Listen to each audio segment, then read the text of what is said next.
di video ini gak maksud apa-apa sih, cuman gue pengen ngomong aja gitu, ngomong kepada kalian gitu.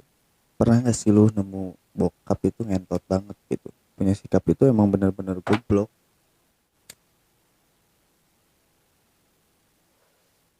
Kalian pasti pernah ngerasain itulah, punya bokap yang sifatnya kayak anjing gitu. Apa sih arti kata selingkuh menurut para bokap-bokap gitu yang udah punya anak?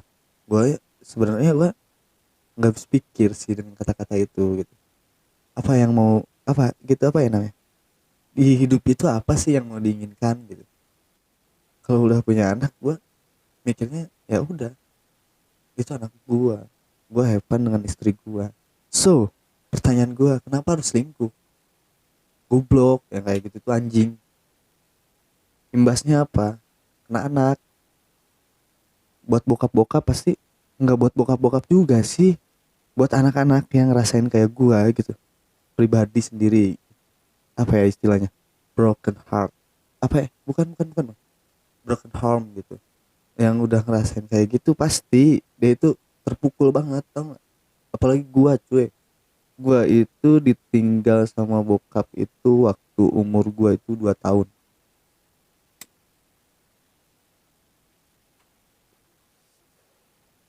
Dan hasilnya apa? Gua nggak peduli itu sama bokap. Gua punya nyokap gua nggak bahas tentang nyokap gua nggak bahas tentang kebaikan nyokap gua, tapi emang bener nyokap gua itu baik. Nyokap gua itu segalanya, udah jadi tulang punggung keluarga, udah jadi bokap gua, udah jadi mama gua. Pokoknya nyokap gua itu emang gak ada segalanya gitu. Kalau gua dikasih berlian satu tronton dan nyokap gua mendingan milih nyokap gua lah daripada gua mengandalkan harta. Gak ada guna kalau hidup di dunia ini kita harus terus menghitung harta. Apa gunanya kebahagiaan tuh? Ya kan? So kembali lagi, kenapa gua sebut kayak gitu? Karena gua itu sering ketemu sama, apa ya namanya, mau temen, mau siapa yang cerita ke gua gitu, ya keluarganya broken heart gini gini gini gini. So buat kalian yang ngerasa bokapnya itu kayak anjing, kalau nggak keluarga lu semua itu kayak anjing, gak usah peduliin. Lu sayang yang lu sayang gitu. Gue pribadi, contoh gue sayang ke nyokap, ya udah ke nyokap gue aja, gak ada yang lain. Kecuali orang-orang yang gue sayang, orang-orang yang tahu gue gitu. Gue sebenarnya ngentot banget sih kalau ngomongin soal keluarga, tapi ini harus diomongin. Ya anggap saja ini sebagai motivasi sih, motivasi buat kalian yang emang ngerasain artinya broken home. So di balik perselingkuhan itu pasti ada cekcok. Gue nanya akan ke nyokap gue, mah cekcok waktu dulu itu apa yang paling berat? Kata nyokap gue, nggak ada. Ini ngentotnya bokap gue itu bajingan apa kayak gimana sih? Gak ada cekcok apa-apa, emang matanya jelalatan. Imbasnya apa ke anak? Gue yang paling dengerin itu gitu. Ini bukan ngebahas tentang gue sendiri, tapi ngebahas tentang orang lain yang emang gue tahu gitu.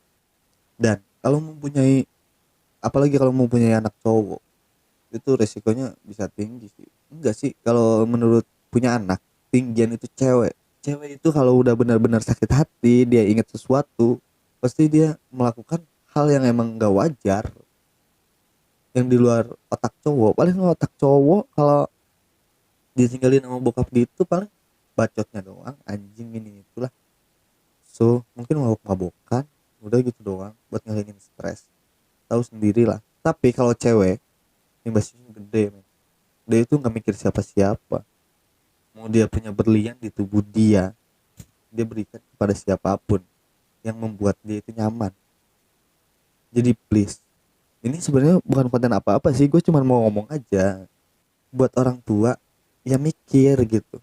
Udah nikah udah gitu, punya anak udah gitu, ngesbray udah gitu, apalagi sih gitu yang kurang di dunia itu, apalagi gitu. Tinggal lu ibadahnya, sholatnya udah. Pusing juga sebenarnya. Gue tuh lagi sedih sekarang tuh, lagi sedihnya gini, gue sama nyokap gue nggak boleh reaction TikTok gue itu kan kalau udah dijelasin gini gini gini gini, disangkanya TikTok itu mesum, tahu nggak? Disangkanya TikTok itu emang benar-benar porno, tapi kan kalau yang namanya porno ya gue tinggal lihat bokep lah, apalagi gitu kan. Kalau lihat-lihat pantat sih bodo amat kan, namanya juga reaction, reaction video. So kenapa gua nggak reaction lagi? Ya karena itu gue itu masih ragu, tau nggak, masih ragu buat bikin video apa nih. Makanya ini gua mau ngomong ya emang yang gua pengen omongin sekarang gitu. Pesan gue sih cuma satu ya, buat yang pernah ngalamin kayak gini gitu, contohnya korban dari perselingkuhan, rumah tangga yang hancur. Pesan gue cuma satu, lu itu harus tetap fokus hidup. Apapun yang lu lakuin itu salah, tapi lu harus tetap fokus hidup, karena titik kesuksesan semua orang kita nggak ada yang tahu. Jadi emang bener-bener lu itu jangan dianggapnya lu itu mati, tau nggak, tapi lu itu emang bener-bener harus hidup. Lu itu pasti suatu saat pasti dibutuhin sama orang-orang yang bener-bener ngebutuhin lu nanti. Di hidup gua yang gua pentingin adalah nyokap, nggak ada lagi men. Sumpah lah, kalau lu udah ngerasain rasanya sayang, susah buat ngepasnya. Emang semua orang itu gengsi buat ngungkapin rasa sayang ke orang tua, tapi please lah, lu itu hidup harus punya tujuan. Jangan siklus lu ke situ doang. Lu nakal nggak selamanya nakal, lu baik nggak selamanya baik. Banyak yang bilang orang itu menilai itu dari luarnya. Gua bingung dengan kata-kata itu gitu. Kenapa semua orang harus menilai dari luar sih? Yang gue alami selama gue hidup, yang luarnya baik, dalamannya mah busuk, tau nggak? Tapi yang luarnya itu jelek, dalamnya itu baik. Ya gitu, kita itu apa ya namanya? Jangan selalu menilai orang itu emang dari penampilan luarnya aja. Mau lu ditato, mau lu dianting, mau lu mabuk-mabukan, tapi yang gue tahu gitu. Gue mau cerita dikit tentang organisasi. So, di organisasi ya di kampung gue sendiri lah, ibaratkan ya yang terkenal dengan organisasi pemabuk gitu, emang terkenal dengan organisasi yang nggak pantas gitu, tapi dia itu emang bener-bener yang gue suka. Kenapa? Orangnya itu nggak munafik, nggak apa ya, tai-tainya itu emang bener-bener nggak kelihatan. Orang kayak gitu tuh emang bener terbuka. Banyak yang penampilannya wih keren nih, banyak, pasti banyak duitnya, pokoknya gitulah. Organisasi shit man, organisasi-organisasi yang memang bener dilihat oleh masyarakat, tapi man, kalau lu mau lihat dalemannya busuk semua. Kenapa gue bilang gitu, gue udah ngalamin yang kayak gitu. Tapi yang menurut gue yang namanya organisasi itu bullshit, bullshit banget. Gue bakalan bahas di next video berikutnya. So pesan gue sih mungkin kali ini buat orang-orang yang benar-benar hidupnya kayak gua, lu harus tetap semangat, gak usah lu kata menyerah gitu. Mungkin itu sih motivasi dari gua. Pokoknya lu lakuin yang harus lu lakuin, yang lu bisa lu lakuin, yang menurut lu baik lu lakuin. Gak usah lu sekali-sekali dengerin apa kata orang. Udah aja ikutin kata hati lu bilang gini ya udah ikutin. Itu tips gue yang kedua. Dan tips gue yang ketiga, lu itu harus mikir. Dan satu, konsisten berusaha. Pakai otak lu. Jangan lu mikirnya hidup gelisah gitu. Janganlah, jangan kayak gitulah. Tapi lu itu harus mikir ke depannya.